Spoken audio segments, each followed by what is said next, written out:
8 million ways for predators and porn to reach your kids. And the scary part is it can all happen under the radar. Walt, it is disturbing because once that conversation is done, it's gone. And here's how it works. I'm in the studio. Assignments editor Dan Bach is in the newsroom. And because we both have the iPhone 4, we can see each other while chatting live. Hey, Dan, it's your television debut. Hey, how are you doing? It's my phone.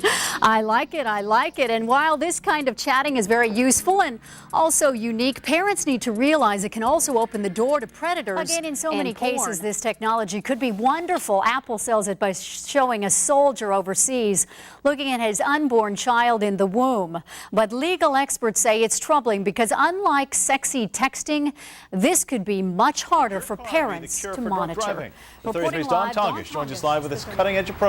Don. Walt, it may be a few years out, but experts say it is coming. It is the Driver Alcohol Detection System, or DADS.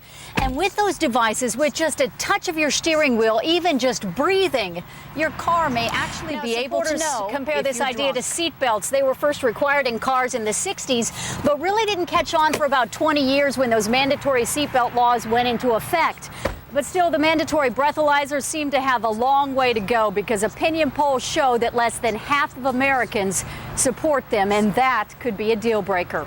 Reporting live in Dallas, Don Tongish is live in Dallas with a recent arrest highlighting this danger. Don. Amanda, a Balch Springs woman is accused of getting behind the wheel under the influence of drugs, and she is definitely not alone.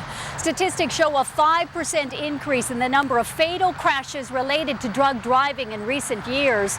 In 2009, about 20% of the drivers who were killed tested positive for drugs. Now we're talking about illegal, over-the-counter and prescription medications, what some are calling. Now Texas is among the states that train police officers to look for the signs and symptoms of drug driving, the intoxication symptoms, which, as Mary Jane Lane learned, can quickly earn a driver a trip to jail.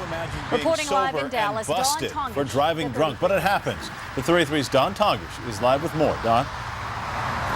Walt, who doesn't want the drunks off the street? We all do, right? But experts say too many times the sober also gets snared, and here's why. This is one of those field sobriety tests. Stand on one leg, put the other out in front of you, your toes pointed to the sky, and then just stand there still for 30 seconds, no swaying.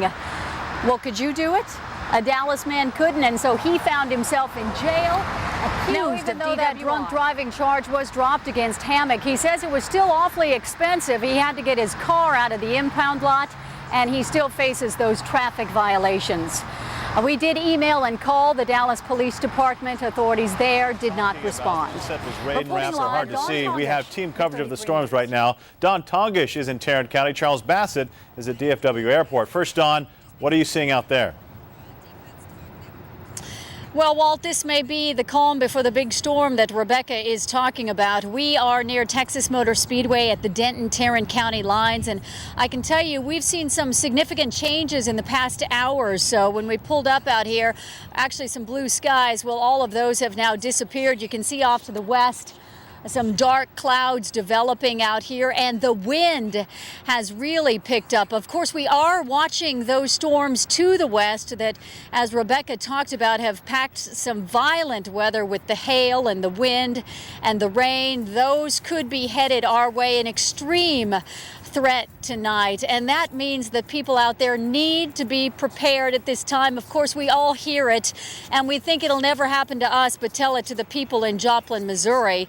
It's time to get your flashlight ready with the batteries, turn on the weather radio, and make sure you have your family plan ready to go should you need to seek shelter. Of course, we'll be ready to roll out here if and when those storms do hit, but still keeping our fingers crossed that we may actually dodge this weather bullet. Reporting live in Tarrant County, Don Tongish, the 33 News. All right, Don.